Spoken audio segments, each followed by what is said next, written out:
rester dans ce compartiment tech, on va partir aux États-Unis, on va parler de Microsoft, valeur qui monte à l'inverse de Worldline. Le marché a plutôt bien apprécié les résultats du troisième trimestre.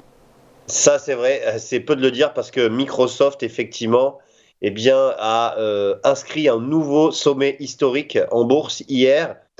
C'est assez impressionnant l'évolution du titre Microsoft.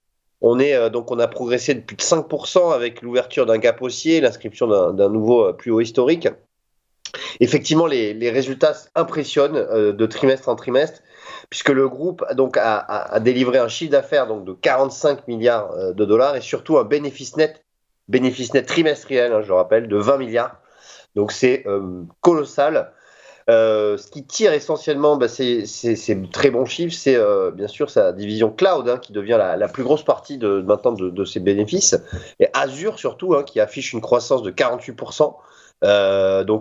C'est considérable. Et puis finalement, toute sa division cloud progresse de 31% sur le trimestre. Il y a même Windows aussi et Teams, son service de messagerie, qui ont aussi battu le consensus.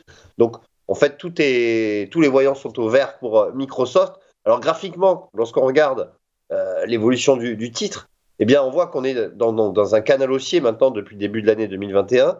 Maintenant, on teste la borne haute du canal. Donc, ça pourrait... Alors, à prendre avec des pincettes, parce que c'est vrai que c'est une évolution toujours positive, mais il pourrait y avoir peut-être une petite respiration du titre maintenant après ces nouveaux plus hauts.